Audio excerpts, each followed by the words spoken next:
Happy Thursday, everyone. Caitlin cutting in at the beginning here just to let everyone know that we have some group live tweets coming up. Mandy and I will be watching the last 3 episodes and doing live commentary on Twitter. We will also have a rabbit room set up where everyone can join in and watch together. You do need to have an account with Rabbit before joining one of their rooms. So if you want to watch with us, please make sure you are all ready to go before the following dates. Episode 6 on February 17th, Episode 7 on February 24th, and Episode 8 on March 3rd. And those will all be starting at 8 p.m. EST and 5 p.m. PST. And now, into Episode 3.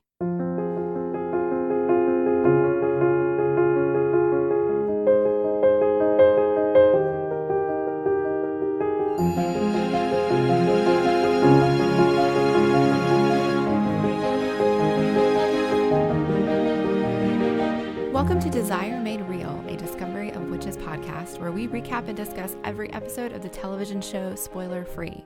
I'm one of your hosts, Mandy Kay, and when I'm not talking about Matthew and Diana, I'm talking about movies on my other podcast, Pop Culturally Deprived. And I'm Caitlin, and when I'm not talking about A Discovery of Witches, I'm podcasting about The Lord of the Rings on So You Want to Read Tolkien. Each week, we'll recap the episode spoiler-free, and we'll also be joined by our friend, Dr. Anya, an evolutionary biologist, who will talk about the science of the show. We'll also include a segment at the end to discuss the books, how well the adaptation works, and we will likely dive into some spoilers here, but don't worry, we'll give you plenty of warning before we get there. Episode 3 was directed by Alice Troughton and written by Kate Brooke. So we have a new director this week, but the same writer as the first 2 episodes. And we had talked last episode a little bit about whether or not the cold open was normal. And I noted in this episode, there was no cold open. We got the title cards, dove straight into Matthew and his voiceover. Yes. I don't know if we get any more cold opens though. Like I guess we'll find out. Yeah, I think it's just interesting because it was done so well in episode 2 with introducing Juliet as part of a story that obviously has to do with Matthew, but is completely separate from the main storyline. Yeah. So I want to know if they continue to do that, if there are other threads that they're going to pull on like that as we go through the season. Yes. Maybe that's one of the reasons I like this episode so much, that it does focus so much on just Matthew and Diana and the main story. Oh yeah, this is absolutely Matthew and Diana's episode. Yeah. And it's one of my favorites, if not my actual favorite. Hard to say. But it is a very good episode of television. It is. It absolutely is. All right. So we start off in, I think I originally had written the morning after, but there's actually nothing to say that more time hasn't passed. So it's a morning. And we see Matthew checking out the library. And Diana, I just forgot her name for a second there. Jeez. Wow. And Diana getting ready, and then she walks out of her college, and Matthew is waiting for her, and it's all very nice. And she's wearing a coat that could be blue, but could be gray. I like to think of it as a blue-gray, so it technically counts as blue. Okay. And Matthew's coat is also a dark navy blue. Yeah, the first time I watched, I don't think I noticed how much blue Matthew wears also, but he does wear quite a bit. It's just much darker than Diana's blue. Yeah, it's interesting because in the book, she wore white and black, essentially just white and black, and he wore a lot of gray and a lot of green. And so for them to both be wearing blue in the show is an interesting choice. Mm-hmm. I like it. And I honestly thought that this was like the first time we see Diana's hair not looking like she just threw it up into a ponytail and went about her day. I believe you're right. It absolutely is. I noticed it for sure. I was like, oh, her hair is like nicely pulled back. It's not just wispy everywhere. Yeah. And I like to think that she thought she might see Matthew that day, so she paid a little bit more attention to herself. I really like that thought, but I'm not sure that's the case because did you see her hair when they have their actual date later on? You know, honestly, there's no good shot of it. It's like you get a shot sort of the back of her neck at one point, and I was trying to see what she did with her hair then, but I have absolutely no idea what she did with her hair during that dinner. Okay. It just felt very very all over the place like everything else, just kind of not brushed, but hastily thrown up into some semblance of a ponytail. Right. I don't know. Maybe I'm just being too judgy. It's entirely possible. I don't know. I felt like I couldn't tell how it was up. It just was up. Mm-hmm. One of those magical TV updos. Yes. Magical. I see what you did there. Oh, yes, thank you. And then we get Jillian being a bigot. Oh, Jillian. This, I think, is my least favorite Jillian scene that we've ever had. And that's saying a lot. Yeah, it's not great with the whole trying to excuse her actions and then defending Peter Knox. Yeah, no, absolutely. She assumes that Peter's a good man just by virtue of being on the congregation. And I think that says a lot about Jillian, and it says a lot about how the congregation is viewed by, at least by witches. Because at this point, we don't know of anybody on the congregation who's not a witch. And also, I think she assumes that he's a good man because he's a witch. Yes, I think you're right about that. Absolutely. Which is just sigh. I guess it's very Jillian. It's very show Jillian for sure. Yeah. God, it's so painful. Just because you want to slap her around, shake her a little bit, tell her to stop. When she calls Matthew that, like, why would you refer to any person that way? It's just stupid. I hate it. It is absolutely stupid, but I do love that it spurs Diana to be like, screw you, I'm going to go spend the day with him now. Yeah, this is true. And it's a classic example of people bringing about the exact outcome they did not want through their own attempt at manipulation. Yeah. I have to wonder how Matthew feels about it, though, because the only reason she ends up going with Matthew in that moment is literally to say screw you to Jillian. I think she was going to say yes. Maybe a little bit more reservedly. Yeah. Yeah, you're probably right. So then we get to go to Matthew's house, the old lodge. Which is very large and has a peacock in the yard. It does. Inexplicably, there's a peacock in the yard. Why? Where? What? Apparently peacocks just roam wild in England. I have my doubts about that. Well, I do too, but I mean, let's just go with it, right? Okay, yep, sure. I guess my problem with the peacock is that, we see him unlocking the gate and the house looks dark and closed up, which means, but like if there's a peacock, somebody must be taking care of this peacock. So, I don't know, it just seems really out of the blue. It was absolutely out of the blue. It was a strange shot, for sure, especially for the camera to call so much attention to it and linger before moving on. It was a very nice looking peacock. Peacocks are beautiful, and they're blue, so there we go. Oh, that's a good point. We just needed some blue in Matthew's house. Yeah. And then when we're in the house, we get this is probably some of my favorite exposition in the show because it feels very natural that Diana would start asking a billion questions and Matthew would be answering them very reluctantly, the way that he is. Mm-hmm. And we learn that he has a sister named Louisa and that his father, or his stepfather, whatever, it's fine, it has died some time ago. And we learn that his name is Philippe. And we just learn more about Matthew and his family and that he's French and his real name is de Clermont. Mm-hmm. And I don't know, I just really like this exposition. I think they did a good job with it. Yeah, and we're really pushing the familial hierarchy of vampire families. Mm-hmm. Because later we do get more of Gerbert and Juliet and father. And here Matthew calls the woman who sired him mother, her husband, father/stepfather. We've got Sister Louisa. So they're definitely showing us that there's a family system here, which I really like because that is so very different than what you usually see in vampire lore. Yeah. Yeah, I love it. I don't think it comes up in the show at all, but I love how they are showing that vampires aren't these lonely, immortal beings, looking for redemption or whatever. Yeah, this is not Angel for sure. Yeah.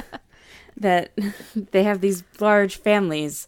And I know in the second book they talk about it a lot, or that Diana always just assumed or thought of Matthew as being this loner, but he's got this huge sprawling family because if you make one vampire, you've got that vampire forever. Right. So even if you only make one every 5 years, that's a big family. That's still a big family, absolutely. So I like how that is very different than any other vampire lore that I've personally read or seen. Yeah, the closest I think is, of course, the comparison to Twilight. Like, we continue to do every episode because that's obviously fairly family-based, but it is still different because it's more chosen family. That's more chosen family instead of like sired family. I mean, I know some of it was by virtue of they were with the people who turned them, but some of them were just absolutely chosen. And this family structure is more about they are related by blood because blood is what turns you into a vampire. Yeah. And even the books go into it a bit more also, but like you see sometimes Matthew being like, well, I guess they're my sibling, so I care about them and am loyal to them, but they're also assholes. Yeah. And that's just a very family thing. Like, I have to love you, but I don't have to like you. Yeah, exactly. Yeah. And then we move on to Satu at the congregation back in Venice. And this is the least creepy that we've ever seen Satu. I think she speaks kind of normally. She doesn't have that weird, creepy, like, stilt to her voice when she's talking to the caretaker. Mm-hmm. And she's actually not wearing black in this scene. It's very shocking. You know, I never thought about that before, but maybe that's why her jacket bothered me. Because it's a nice jacket. I'd probably buy that jacket for myself. But I hated it on her. Probably because it wasn't creepy looking. Yeah, there was nothing creepy about her in this scene. Even when she started doing magic. But yeah, it was different. And I don't know if it's because she was basically by herself in these scenes, so she wasn't really interacting with other people. I don't know. Yeah, maybe. I think this is the first time we've seen her acting without Peter Knox directing her. Oh, that is absolutely true. And I'm not at all trying to say that I think Satu is a good person without Peter Knox, but she's a different person. Yeah, but it's the first time we see her doing her own thing. Right. And we get some more exposition, but again, it didn't bother me at all. I thought it was well done because we learn exactly what the congregation is, you know, that there's the witches, demons, and vampires, and they all meet up on this island called Isola della Stella, or the Isle of Stars. I am so impressed that you found that.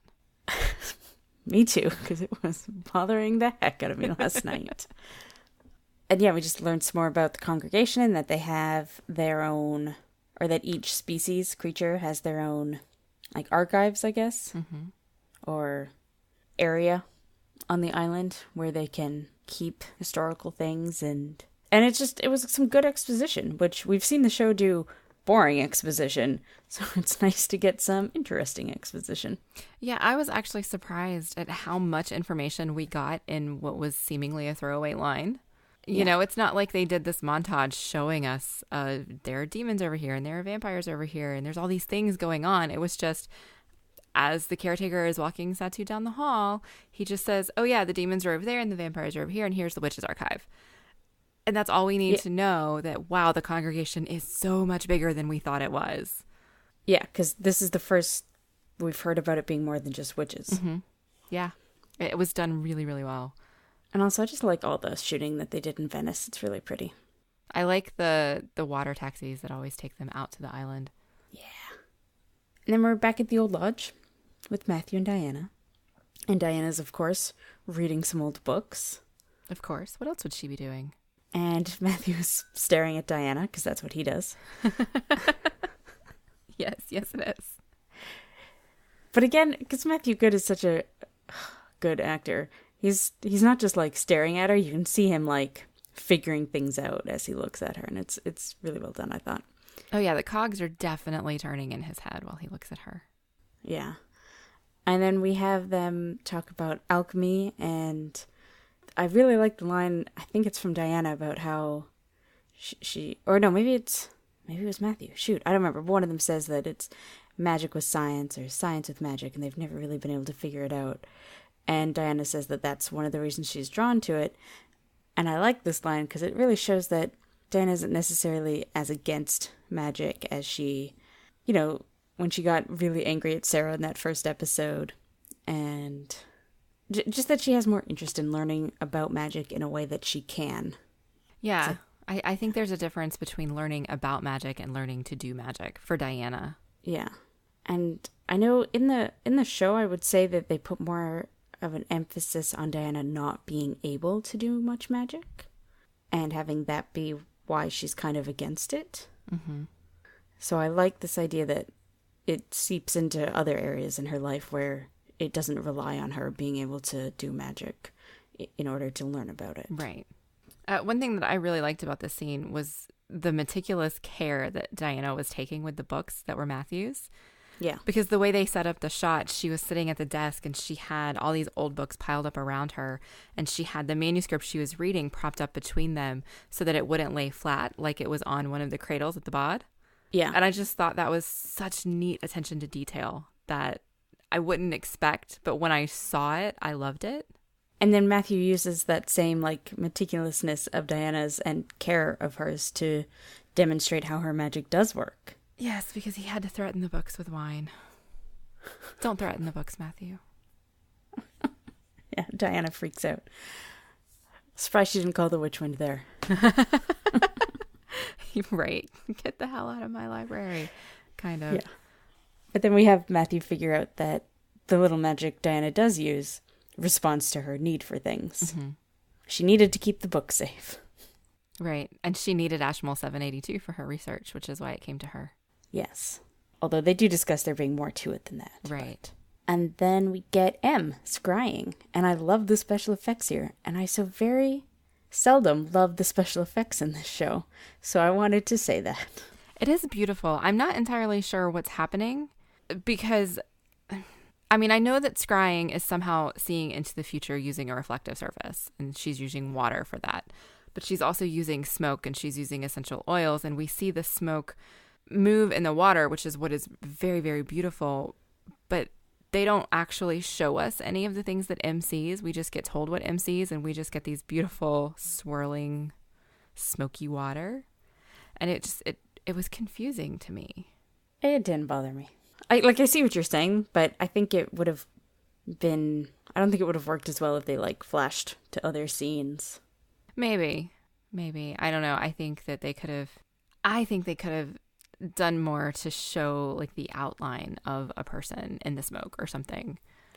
Okay, that's fair. Yeah, that they could have done. But I do agree. It was absolutely beautiful. It was confusing to me. And I don't think I would have understood what was happening if M hadn't specifically told us. And we meet the most important character in the whole show in this scene. Oh, absolutely. Tabitha. I love that cat. I love all cats, so yeah. I mean, that was just going to happen for me anyway.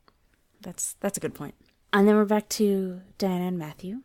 I should say, actually, just going back to M and Sarah quickly, I think this is where M mentions that she sees a man following Diana, and it's not a witch. Yes. So then we're back to Matthew and Diana outside of the house. And I just really like Matthew's lines here about how witch power is in her blood. And he talks about how it's a part of who she is and she shouldn't deny it or anything like that. Mm-hmm. And it's a really nice scene. And when he talks about her blonde hair and her blue eyes and she gives him that smile, it's very nice. You just like it when they look at each other and smile. They look at each other very well. They do. Absolutely. I like this scene because this is where we finally acknowledge that Diana, at least, I don't know about everybody else. It's unclear to me, both from the show and the book, on if this is just a Diana thing or if this is an every witch thing.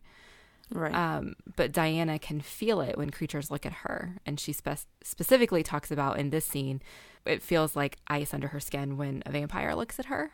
Mm-hmm. And so Matthew is using that as an example of how she uses witch power all the time. And that is part of how it is innately in her.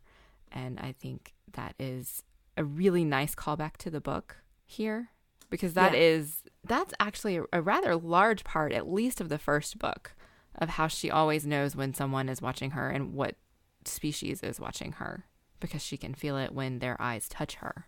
Yeah. Yeah, they cut out all the other species, or they didn't talk about how she can feel the other species looking at her also, but I am glad they kept that in. Mm-hmm.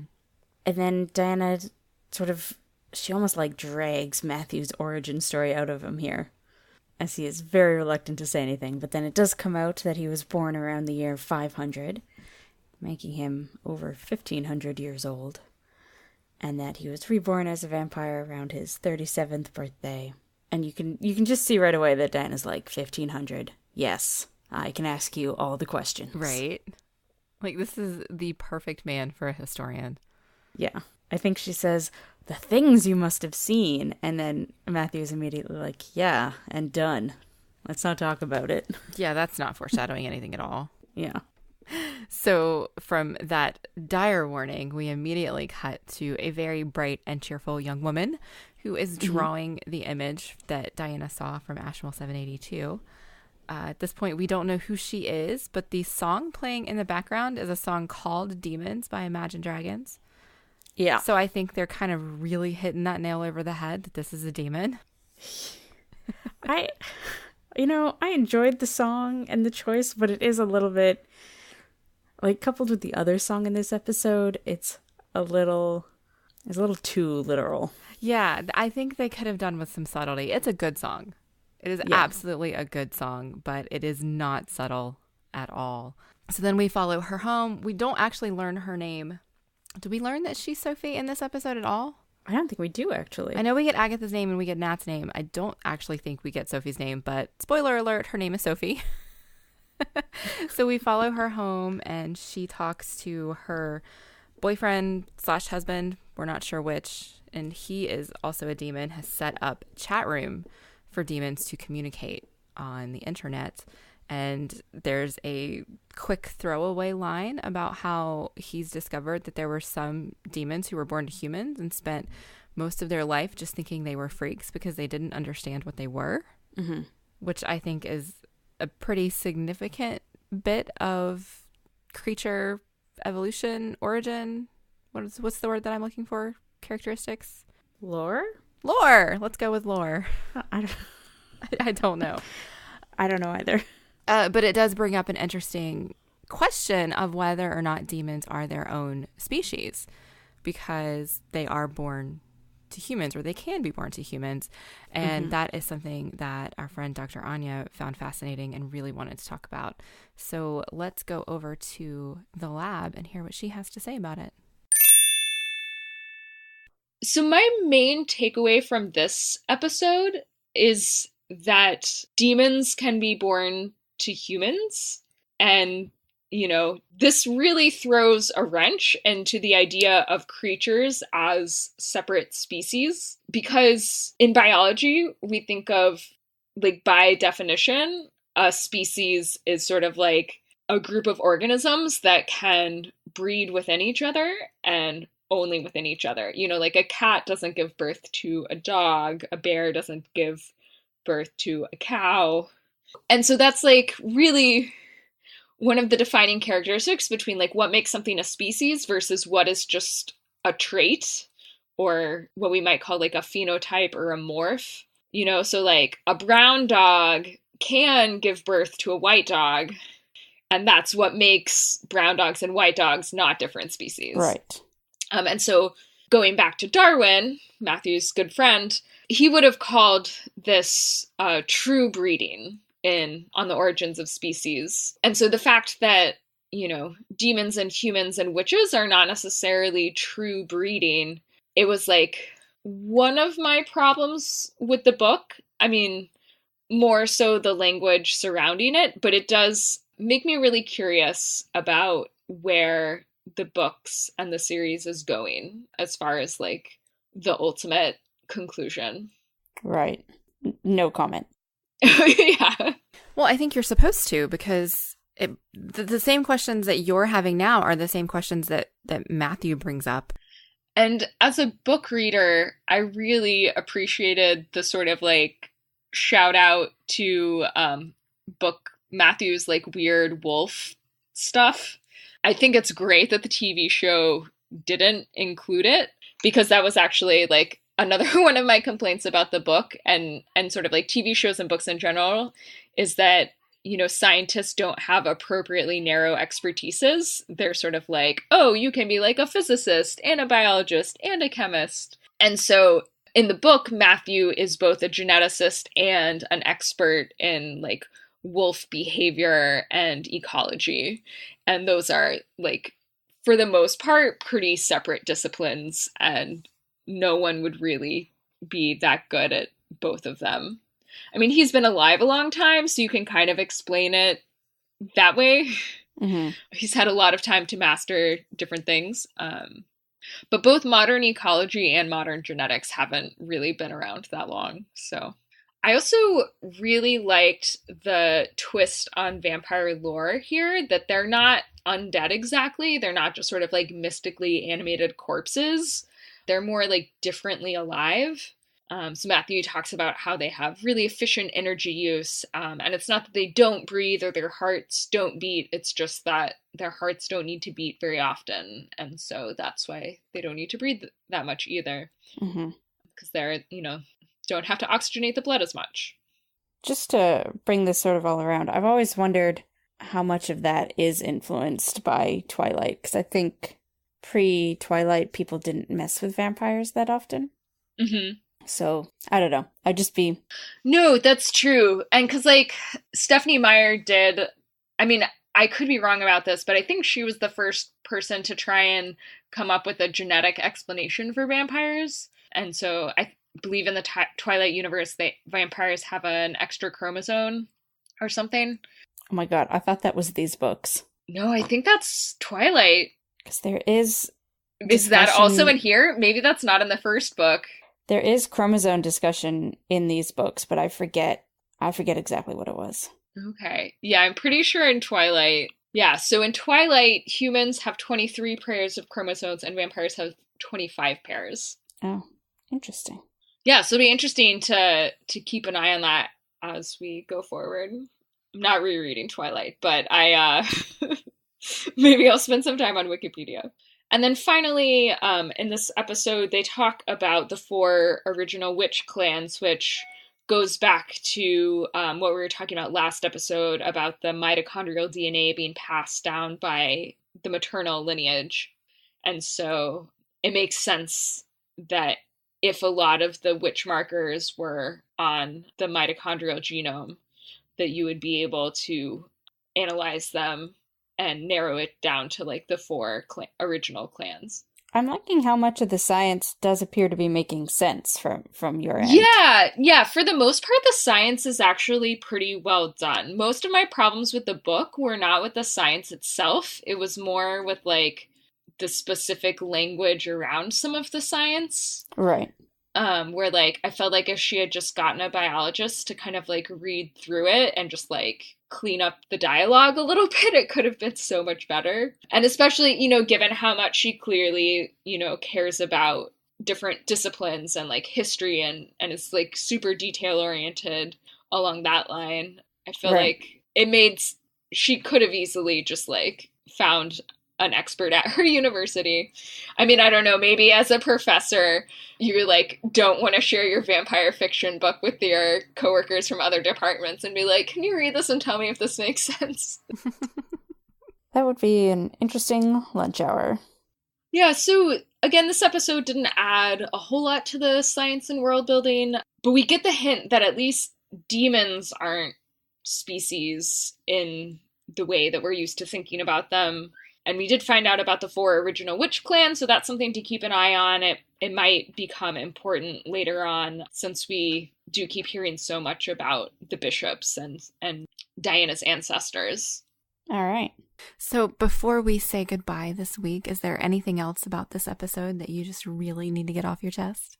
So one of my favorite things about the book that I think the show also does really well is showing how clearly Diana is driven by her intellectual curiosity. Her growing interest in the Ashmole manuscript and in Matthew, it all totally makes sense based on her characterization as a historian and an academic. And I just like all of the, maybe like bad or unwise decisions that she makes, I totally buy them. And I'm just like starting to really love Diana and appreciate her. And again, like I mentioned last episode, in this episode, we again have Matthew and Diana sort of taking turns pursuing each other. And I think it's really building up the romance in a good way. So we don't need to discuss this here, but I would love to hear your thoughts on vampirism as a sex metaphor, because I feel like that's made really explicit in this episode. It's sort of like the whole idea of like there being a temptation to feed and then having to resist that, and then like ultimately either like giving in or not. I think that idea is like really emphasized a lot in the show and in Twilight, much more than Buffy, and those are like really the only 3 vampire universes that I am familiar with. And yeah, and I guess just on Buffy, I felt like most of her vampire romances were not really about bloodlust itself in the same way that Twilight and now A Discovery of Witches is like, I don't know, something about like the bloodlust of vampirism feels much more central to the romance here. And so yeah, I'd just be curious to hear your thoughts about that. Do you want them now? Oh, I mean, yeah, sure, we can talk about it now. Well, I'm not really prepared to, but yeah, my general thoughts is, even if an author doesn't intend for it to come across as a sex metaphor, the original, well, not the original, but like Dracula was really written as kind of, a big part of that was a sex metaphor. So a lot of the times, if you just stick to the lore, it happens whether or not you want it to. Yeah, no, I mean, and I definitely think the sex metaphor is there in Buffy. It's just like less central. Yeah. It's like less emphasized. I mean, but there is, in Buffy, there is too like an element of sort of like danger and wrongness in the way that like, you know, traditionally sex has also been treated as like a dangerous and wrong thing. And so I think there's like something that's kind of encoded in us societally to like think about sex that way as much as we try not to. I think a lot of this will come up in later episodes. But the thing about Discovery of Witches is it's one of the very few vampire fictions that just will talk about sex explicitly. So it loses some of the metaphor there because it doesn't need it. Yeah, I definitely see that. So, like, you get the metaphor in early episodes, but I think it more is just about the bringing together of them. And metaphor-wise, I think the show, or the book, concentrates a lot more on alchemy and how the metaphors in that and how they can relate to the characters. That's a really good point. Sorry, I was just kind of like sitting here and thinking about how it's always like a male vampire and a female human, and how like what that says about gender relations and like who's tempted. Yeah. And like the different burdens that the different sexes bear for like having to resist sex traditionally. Not always though, because in Buffy we got Darla siring Angel. No, that's true. And like Buffy just had so much time that they were able to, I think, come at it from a lot of different angles. But when you think about like Buffy definitely started with like her and Angel. Oh yeah. I can't stop thinking about an Angel, a Buffy quote now, listening to you talk about the metaphor and how it later is not a metaphor anymore. And I can hear Giles saying the subtext is rapidly becoming text. Yes. Yes. That's all I can hear. So that's such a great quote. I'm going to keep that in my back pocket for later.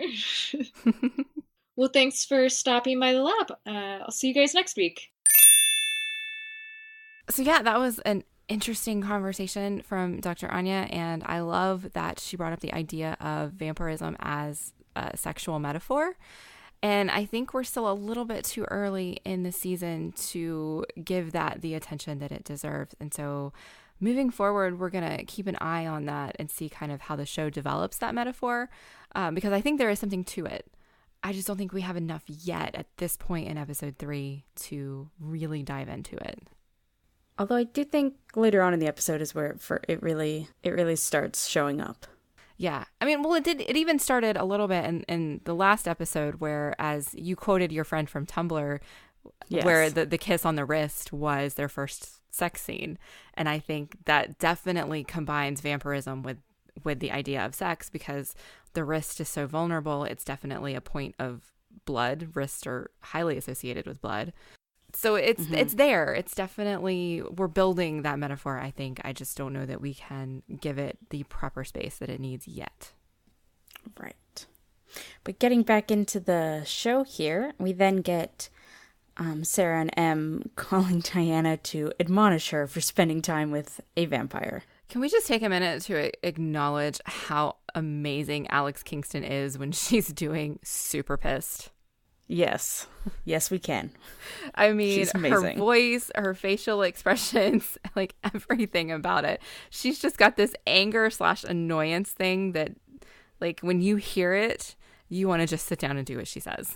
He could feed off you, take your memories. I'm sure that's not true. That's what they do, Diana. He could have fed off you already, seen everything you saw when you opened that book. You wouldn't remember. Yeah, she's very good at that. Like, it's very obviously family angry at family. Yes. And then this is also the scene where we learn that Diana's mom, Rebecca, used to tell her stories about someone called the Shadow Prince. Mm-hmm. And Em is the one who brings this up, and she wonders aloud if Matthew might be the Shadow Prince of the stories. I do also immediately love how Sarah's like, you two are putting 2 and 2 together and getting 5. That made me laugh. It's a really good scene. And I also love, it shows a lot of their family dynamic, because even like as soon as they pick up, or as soon as they yell or at Diana, Diana's immediately like, was Em spying on me again? Yeah, I think that Sarah and Em are such good counterpoints to each other. They're so opposite that I think they ground each other. Yeah. And Diana is just so used to that she gets the balance from having been raised by both of them, essentially. And we definitely see that in these conversations. And I like this look into what it was like growing up in a witch household. Was Em spying on me again? Can you imagine being a teenager in a house with a woman who had the ability to do that? No. I would lose my mind. Yeah, absolutely. And then we get Marcus, who I always love. I never would have known that about you. So it turns out that we learned that Matthew is very, very super protective. And while he has gone away to a conference, that he has asked Marcus to watch over Diana. So Diana's going to take advantage of the situation and ask Marcus what Matthew might like to eat. Because as we forgot to mention earlier, Diana asked Matthew over for dinner. And I believe this is the scene where Diana is wearing a blue shirt, a blue scarf, and a blue jacket. And they're all slightly different shades of blue. I don't think I actually noticed that. I was too busy enjoying each other, like trying to take advantage of each other. Because Diana's like, well, if you have to be here, I'm going to get information from you. And Marcus is like, well, if you want information from me, then you have to give me blood. Which doesn't quite feel like a fair trade. Especially if it's a vampire, you know? Like, right? Did you need a snack? What? Right. Yep. This is also where Marcus brings up the idea that there are 4 witch clans, and he kind of dangles that tidbit over Diana and says, wouldn't you like to know which one the bishops are descended from? Yeah, I wish we got more about the clans in the show, because it's very interesting in the book. I wonder if they'll do more with that in season 2, because we just feel like we learned so much more about witchcraft in book 2. This is true. So maybe. And then I don't think we actually get like Diana giving Marcus an answer about the blood. We just cut to Satu. Back to Satu at the congregation, who is doing her own research. She's looking up all of the bishops in the congregation archives. Particularly, she has Diana's file in her hands, which includes photographs of her parents' deaths, which are particularly gruesome. There's also a document that has results of early testing of her aptitude as a witch, which I really like the detail of. It specifically does say she has no aptitude, that she was unable to perform simple spells, and shows little promise of developing into a witch of significant power. That assessment was signed by Peter Knox. So it's kind of interesting that Peter Knox had gone through this level of testing with Diana, and now he's so, what's the word? Obsessed? So obsessed with Diana and her power now. And, you know, getting Jillian to believe that Diana's been using magic this whole time, when clearly there was a point that Peter didn't believe that she could do magic at all. Yeah, it really shows another side of how manipulative Peter Knox is. Yes, it absolutely does. We also see some very heavily redacted documents that Satu starts to reveal with her magic when she is very rudely interrupted by Domenico, a vampire who should not be in the witch archives. He swipes the assessment and starts to read it, and Satu wipes it magically, but not before he sees that it's about a witch named Diana Bishop, and he wonders aloud who that is. I hate this scene. Not that it's a bad scene, but like it makes me hate Domenico, because what are you doing there? Why did you come in? What? Oh yeah, It it doesn't make bothers any me so sense that much. Domenico is there. It doesn't make sense. Yeah. Like, how did he know what Satu was doing? Like, him not even knowing who Diana is means there's no reason for him to be there at all. Like, why does he care? Yeah, and like why was he on the island? The congregation's not in session. Like Satu's there because she's new, and was like maybe looking for something in particular. But what is he doing there? Why did he go into the witch's archives? How did he even know she? Well, maybe he smelled her, but like what? Yeah, so when he does take the information back to Gerbert, he says that he learned from a witch that Matthew was harassing a witch. And it's unclear to me if he heard from a witch and that's what led him to the congregation to look for information and that's why he went to the witch's archive, or if he's talking about Satu being the witch who told him. Like, did Satu tell him who Diana Bishop was? And that's how he knows that Matthew's harassing a witch? Like, that whole thread is really confusing and doesn't make sense the way they've set it up. I guess I can see where maybe to get him to leave her alone, when he asked who Diana Bishop was, she said something like a witch that a vampire is stalking or whatever. Yeah. But that in order still to doesn't, like turn it back on them. I don't know. Yeah, but that still doesn't explain why Domenico was even there. No. What it doesn't. made him go into the witch archives and interrupt Satu? No idea. I'd really like the answer to that. I will say, we're starting to see in this episode that they've given Domenico a personality, which he didn't really have in the book. I think he was just sort of a nameless background vampire. Yeah. Or not nameless, personalityless.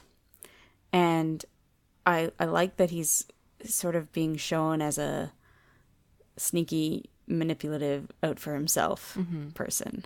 Not that that's good. I just like how they've written him here. Right.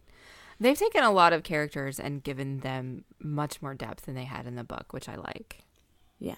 And then we're back in the lab. And Matthew is possessive. Which we haven't really seen too much of. No, I guess we haven't seen him be possessive. We've seen him order people around. Yeah. They've toned it down a lot from the book. Oh, absolutely.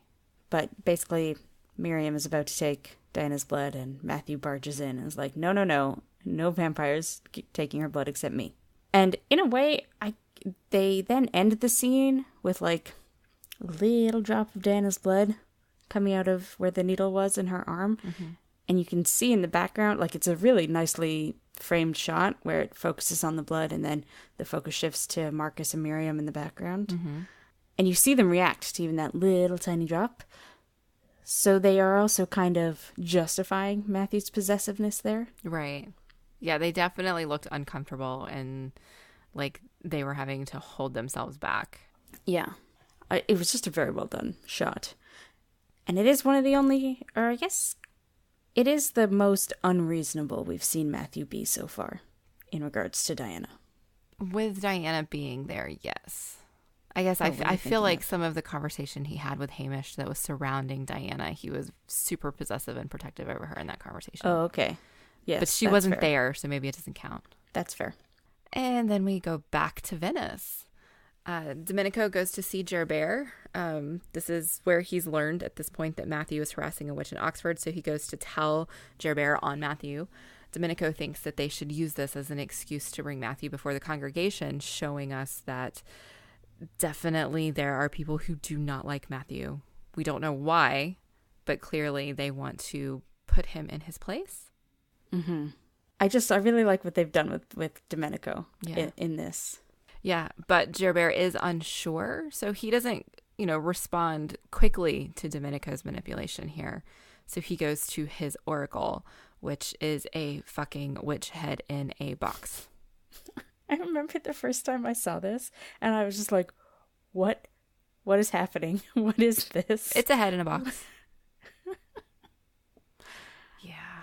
And the head in the box speaks in prophecy, apparently. She says, Beware the witch with the blood of the lion and the wolf. I have no idea what that means. Like I said, the first time I saw this head, I was like, what the heck? This was not in the book.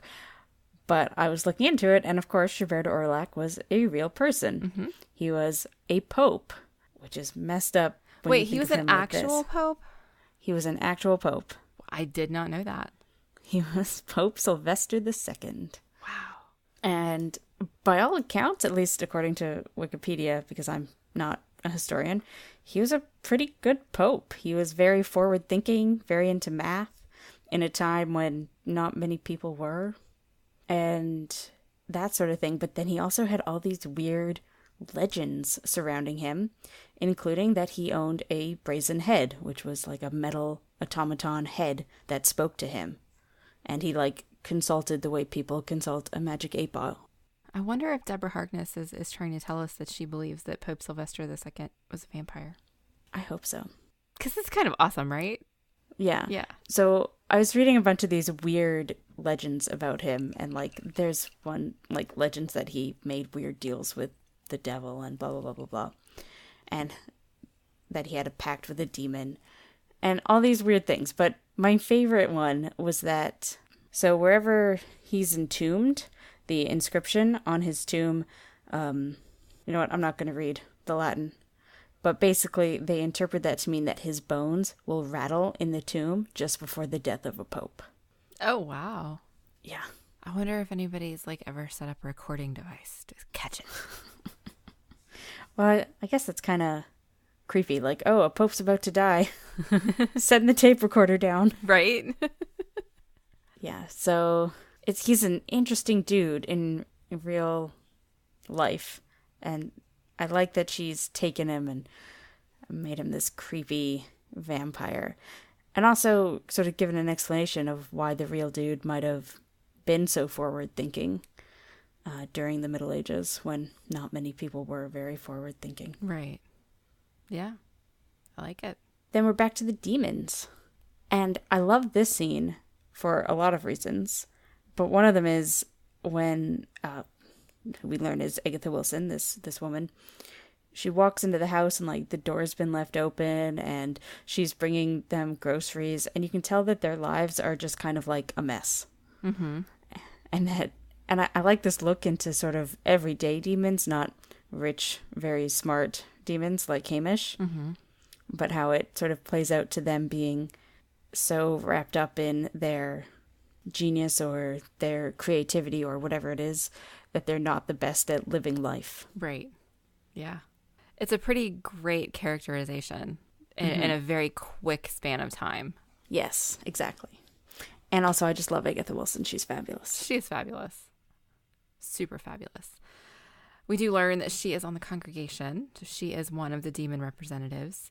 We also learn that Nat's been told that he has to shut down his chat room. Apparently, it is against congregation rules for demons to even communicate with each other, which makes me wonder how Sophie and Nat got married and how they can have, like, this family thing going on. Like, is it only against the rules for, like, demons to meet new demons, but if you're in a family, it's okay? I don't understand this bit either. It's a TV-ism. Okay. But Agatha says that she supports the congregation and she supports the rules because demons apparently aren't good at doing things quietly, which kind of makes sense when you look at the chaos that is just in this two-person's house. Yeah. You know, the walls are covered. There are, you know, twinkle lights everywhere. There's clearly no food in the house. You know, they just get so wrapped up in what they're doing. But it's definitely some new insight into the demon world that we hadn't previously known. Yes, and we do also learn that Sophie is pregnant. Sophie is pregnant, but baby hasn't moved yet? Or isn't moving currently? Something along those lines. Agatha asks if she's felt the baby move yet, and Sophie says, oh, what does she say? I reckon she's lazy. I reckon she's lazy. Yep, that is exactly what she says. And then we move into a weird bit of foreshadowing, I think, where Sophie brings out the statue and shows Agatha. And she believes that it is the statue of the White Queen from Alchemy.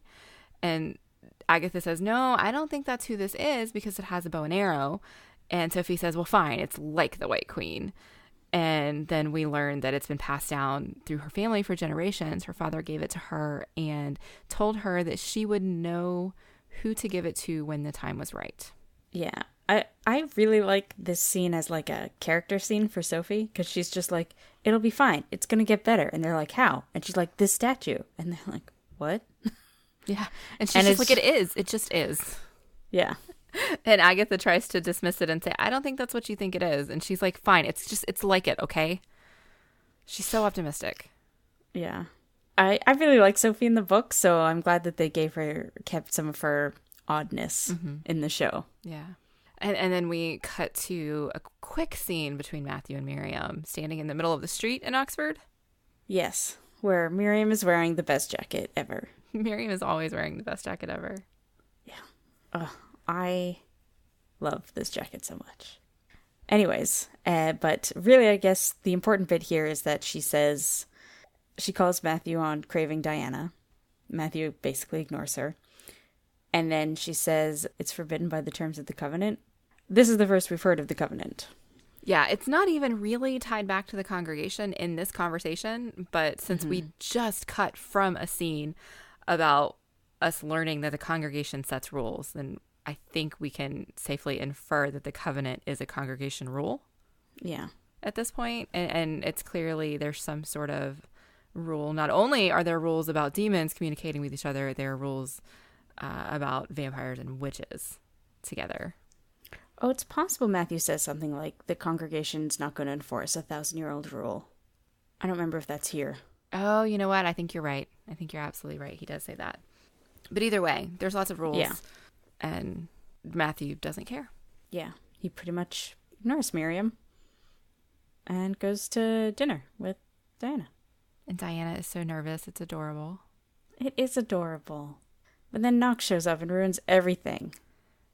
He tries to ruin everything. This is true. He does try. I guess they don't. I actually really love how Matthew, zooms into the room and growls at him, and then Peter Knox leaves, and then Matthew's just like, wine? They don't address it at all. It's like, who cares? Yep. This is also where we get a bit of exposition dump about vampire physiology. We learn that their hearts do beat and they do breathe. It's just very, very, very slowly. Because they are efficient. And we learn that his senses are heightened. He can tell that he is eating deer, a specific kind of young deer from a specific place. Yeah, it's weird. I'm kind of glad that I don't know exactly where my food comes from. Yeah. She did serve him raw meat, right? She definitely did in the book. I mean, the meat he was eating looked pretty raw. Like when he was saying, oh, this is a red stag from blah, blah, blah. Yeah. I think that was pretty raw. And there were lots of nuts and berries and things like that. So I don't think he actually ate anything that was cooked on the table, which I know was how they did it in the book. And they didn't specifically talk about these things in the show. They just showed us. But serving anybody raw meat is just ew. I'm sorry. Even if you're a vampire, you can pretend. I like that they're given this one opportunity basically in the show to just sit around and have a normal conversation. Yeah. Well, their version of normal, I suppose. Right. They definitely seem to be very relaxed around one another in this moment. They're just kind of enjoying their time together. And they've switched it up because Matthew's in blue and Diana's in white. I'm pretty sure she's in white. Her top is white, yes. Yeah. She still has the blue necklace on. Yes. I guess she has to have some blue on her. Otherwise, she might die. It is quite possible. We will never know. Yeah. But then Diana has to decide to be bold and completely take all of the relaxation out of the room by asking Matthew what she would taste like. Which just seems dumb. Right? Who would ask a vampire, what would I taste like? I guess it goes to show how comfortable she feels with him. Mm-hmm. And that sort of thing, that she would just spit that out there. But I don't live in a world where there's definitely vampires and demons and witches, and I would never ask a vampire that if I met one, you know? Right. Absolutely. Anyways, it just seems a weird thing for her to ask. Yeah, and he panics and freezes and just says, never ask me that again. And she kind of pushes him on it, and she admits that she believes she's safe with him. And then he grabs her, and she kind of doesn't look super safe in that moment. And then he does this really sexy thing where he like puts his lips to his forehead and he starts talking. And so he's like whispering, but his breath is like on her face. And in that moment, she's clearly having some underpants feelings for Matthew. And so am I. Like, it's shifted very, very quickly, right? Yeah, this is the bit where I think the sexual metaphor of vampirism is really... It's kicking in for sure. Yeah. With the what would I taste like, and then suddenly, as you said, underpants feelings. Yes. But Matthew shuts her down. She goes for the kiss, which is amazing because she's not waiting on any man's bullshit. She wants it, so she's going to take it. Yeah. But he doesn't kiss her back, and then he just leaves. That scene is so good because she's like, it's so slow, and she just like very slowly tiptoes up to him because their height difference is insane. Which I usually find a height difference adorable, but this is almost like impractical. But she grabs him, she pulls him down to her, and it has so much potential to be super sexy and amazing. And he just stands there, and then he thanks her for dinner and walks out the door. Yeah. All the while with a great look on his face. Like, you can tell he's just like, nope, nope, nope, nope, nope, nope. But he's also really, really happy that she's into him. Yeah. And she's just devastated that he walks out the door. Yeah. And then we go back to Venice. I think you need to tell everybody what your note here is in the outline. Oh, creepy vampire is creepy. Yes. Because Gerbert is bathing Juliet, the vampire who calls him father. He's bathing her. Nope, nope, nope. And it's really weird because she's clearly wearing false eyelashes in the bath, and that's super unrealistic in this television show about vampires, witches, and demons. So, like, in the book, it is very briefly mentioned that Matthew got taller when he was made a vampire, so maybe Juliet's lashes grew when she was made a vampire. Okay, we'll go with that. And then Gerbert kisses Juliet and sends her off to go find a Matthew. Like, he just punished her, like threw her very forcefully and violently into a cell for finding a Matthew and killing him after having her way with him. And now he's sending her off to do the same with his blessing? Yeah, it's very easy to see how Juliet is completely messed up. Yeah, absolutely. Because people have messed her up. I did notice in this scene, though, that as she's going off in her water taxi, she is wearing red. And I'm wondering if... Do you remember when we met Juliet before, was she wearing red? I don't think so. Okay. Because it just struck me, we talk so much about Diana wearing blue. I'm wondering if Juliet is wearing red to be a counterpoint to that blue. Right. I don't know. I know she wears red again. And she generally, in this scene and in almost every scene that she's in, looks fabulous. Oh, yes. Absolutely. It's just that the color stood out to me because generally we tend to think of red and blue as being not specifically opposites, but counterparts to one another. Yeah. Just something to look out for as we continue. I feel like she was wearing kind of a floral dress in the last episode. I think she had red lipstick, though. Maybe that's what it was. I don't know. And then we cut back to the real morning after. I don't like this. I don't like this one bit. It's less terrible than it was in the book, because in the book they talk about entrails.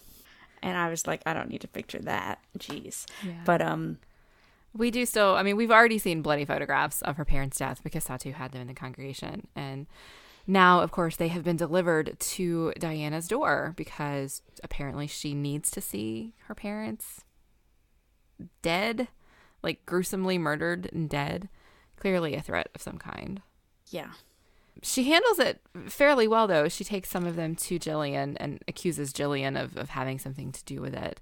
At the very least, if Jillian didn't send her the photographs, Knox did, and she's the one who brought Knox around.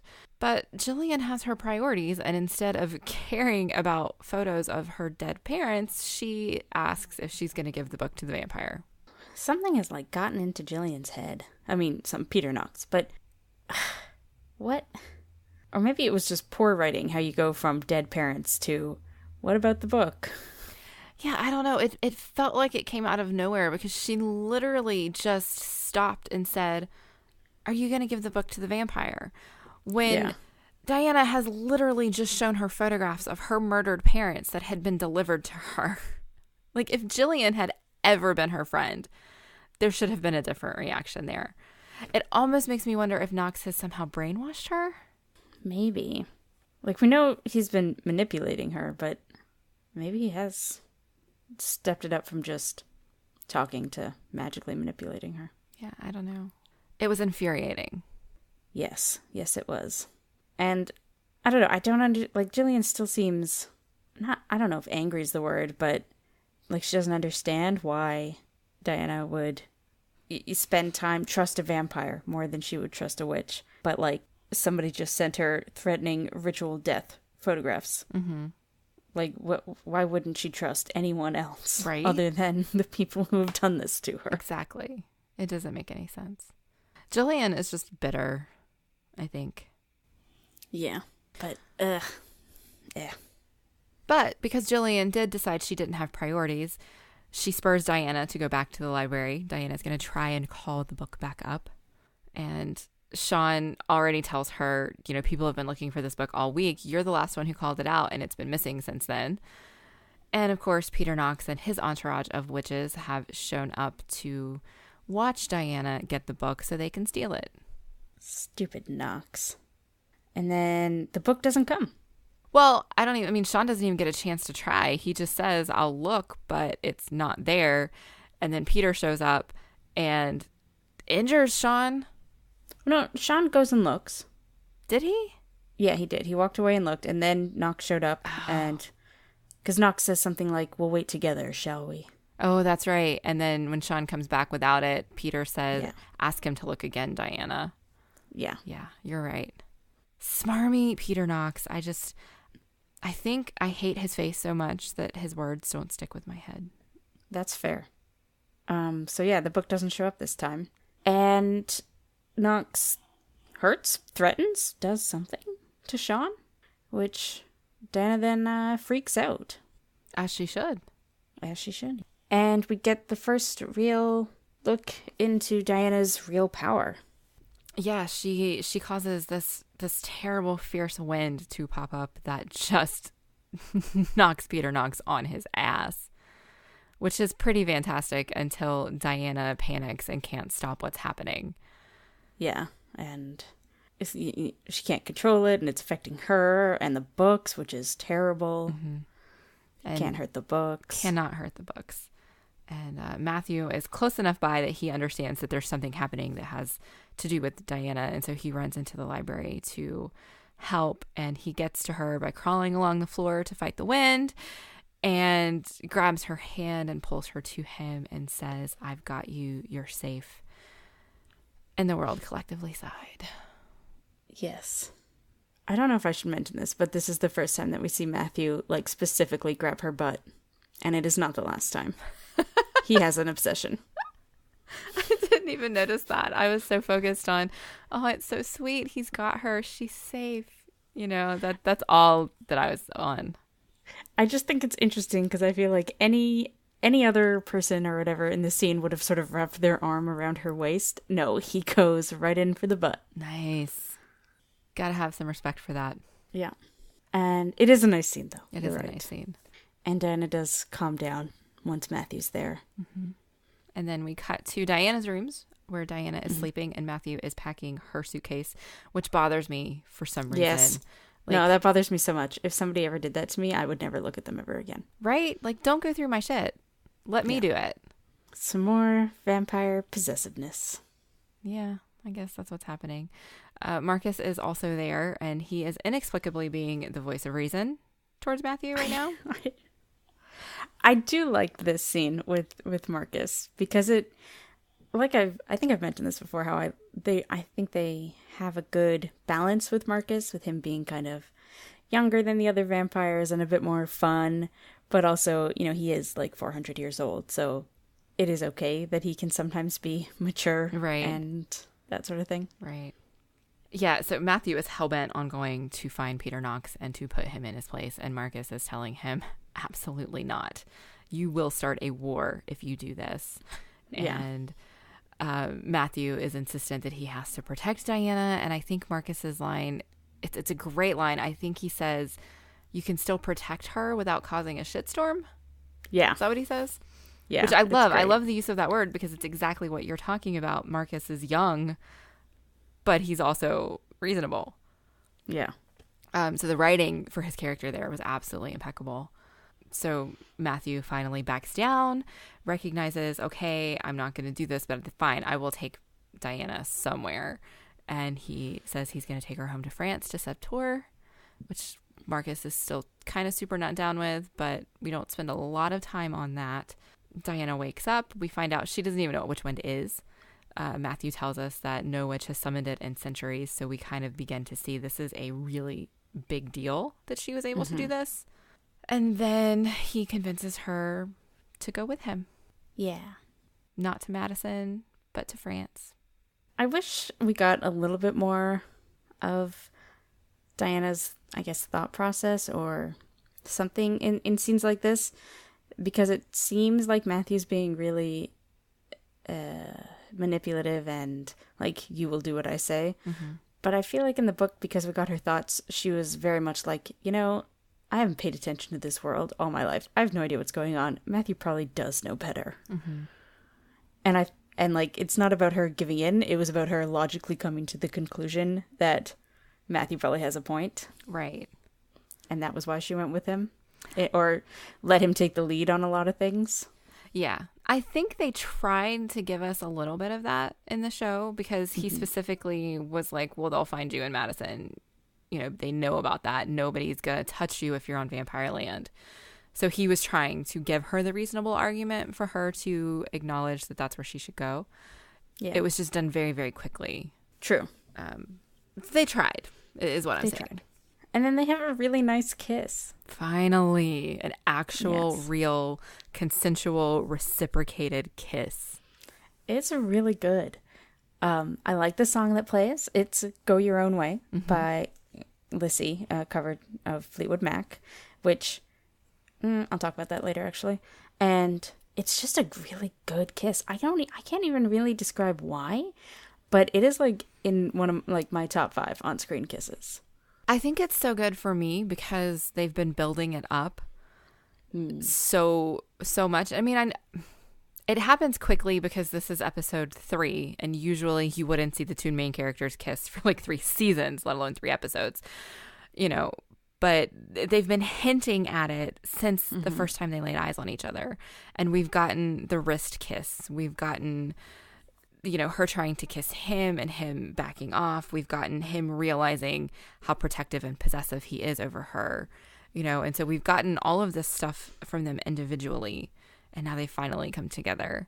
And the way they've been looking at each other, especially this whole episode, all you've wanted is for them to kiss each other. And so when they finally do, it's just like fireworks. Yeah, and it's wonderful. It's good. I will say the first line of the like song that you hear is "Loving you isn't the right thing to do," which, just like the previous song this episode, is incredibly literal and on the nose. They did, even with this song, it's a good song, but it is definitely a little bit literal. I kind of wish that they were more subtle with their musical choices, but I really like that they are using popular music to like underscore what's happening on screen. It was just a good scene. I like it a lot. Yeah, and then we get that wonderful final shot of her agreeing to go with him, and as they're walking towards the car, he reaches for her hand, and we zoom in on them holding hands, and then it fades to black. Yeah, it's so good. So good. We're definitely seeing the start of something that is going to be wonderful. Yeah, and I have this in our favorite section, which is next, so I'm just going to go on about it right now. But I love that the last shot is them holding hands like a team, because I feel like in the books going forward, that's sort of what the story is. Mm-hmm. The two of them together figuring everything out. And I just like how that sort of sets them up as, you know, despite all their differences and everything, this is going to be us together. Yeah, as long as they're together, they're going to be okay. Yeah. Yep. I think most of my favorites have to do with Diana and Matthew together as well. And I think that you are exactly right in that it's because it shows them building up towards being that team. Mm-hmm. Diana has an obvious delight in Matthew. I swear her whole body smiles every time she's around him, starting in this episode. And that's such a far cry from the Diana we saw in the premiere. You know, and him realizing that he has to protect her and being there for her in the Witch Wind and actually just telling her, I've got you, you're safe. That just gives me warm fuzzies all over. Yes. And then just other things that don't have to do with them that I love. I don't know why. We talked about the peacock in Matthew's yard. I inexplicably love it. I don't know why it's there. It makes no sense. It has nothing to do with anything. And I think that's why I love it. It's the only, I just read these bits in the book.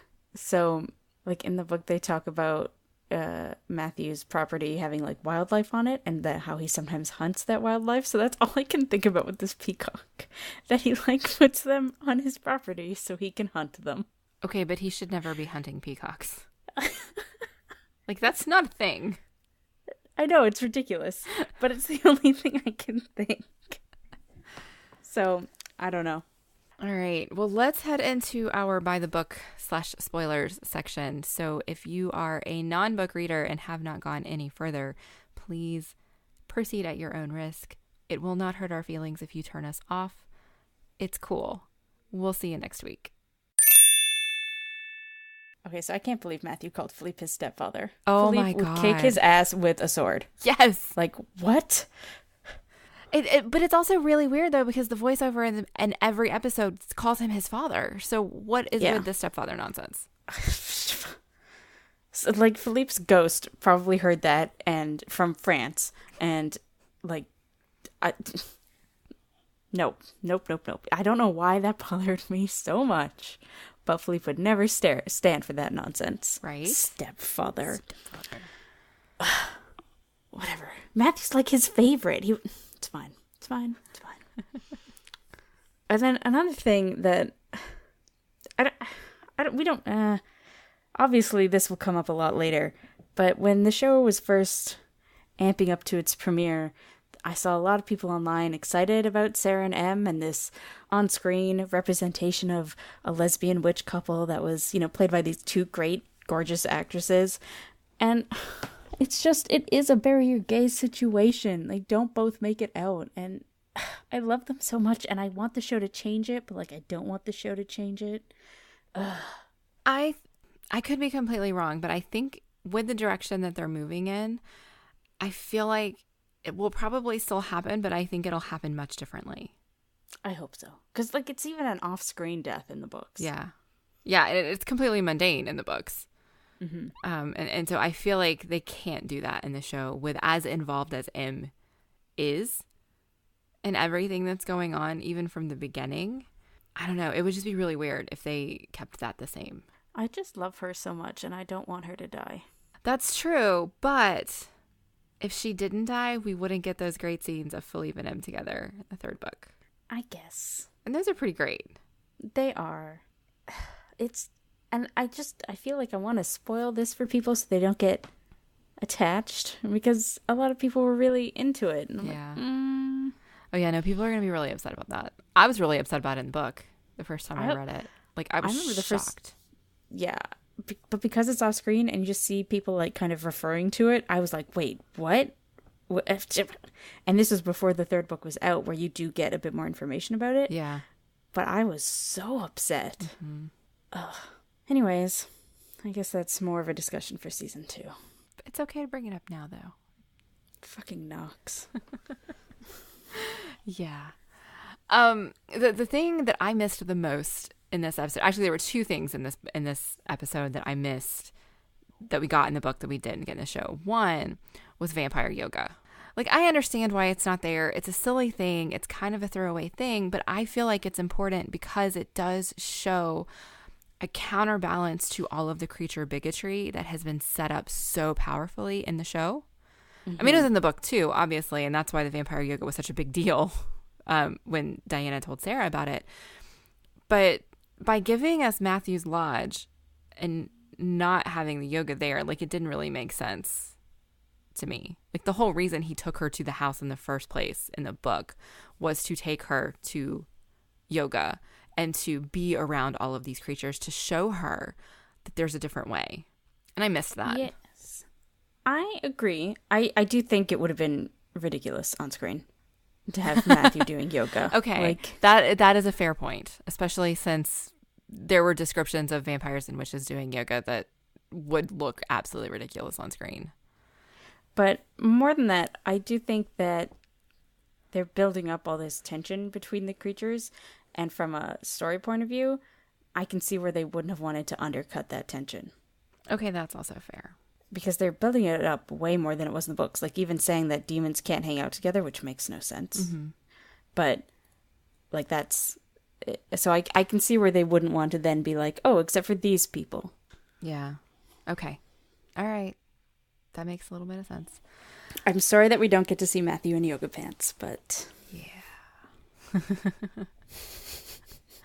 The other thing that I wish we had gotten... there was a nod to it in the show, is where Diana was researching Matthew, because that's when she starts to recognize he does research on wolves, and so then she starts to recognize the patterns of wolf hunting and predatoriness and vampire hunting and predatoriness.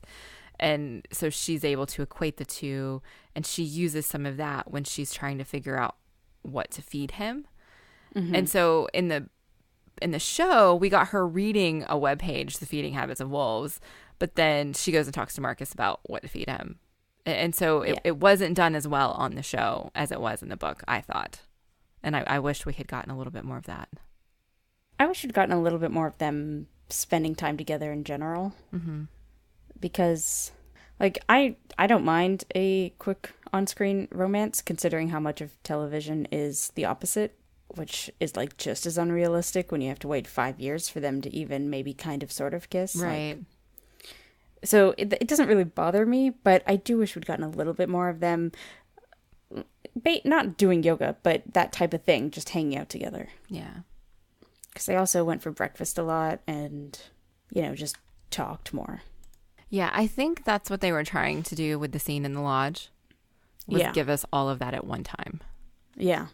And with the scene in the lodge and the dinner, like, that combines the conversations that they have in the book. That's like 4 different times of them spending time together. Right. Covered in these 2. Yeah, they definitely had to truncate it. Which I get, because they only had 8 episodes, and it's a very long book, and that sort of thing. I just wish we'd gotten a little bit more of them getting to know each other. Although, like I mentioned at the beginning, we don't know how much time has passed between the end of episode 2 and the beginning of episode 3. So we can headcanon that they hung out a bit. See, I don't think that so, though, because it read very much like he immediately went to the library to find her, because he had just, at the end of the last episode, he had just figured out he needed to protect her, and he left Hamish's. And so this one, he's rolling up to the library to find her. I agree with you. I was trying to make myself feel better. Oh, I'm sorry. I didn't help with that, did I? It's fine. But I really liked this episode, and I'm happy that when I was reading the book, this is the bit of the book where I was really like, oh, okay, this is the plot. Mm-hmm. And I really like it. Because I guess on the flip side of what I was just saying, all that long hanging out was a bit slow in the book. Yeah. So I'm glad we're at my favorite bits. Good. It was definitely, each episode is getting better as we move forward. Mm-hmm.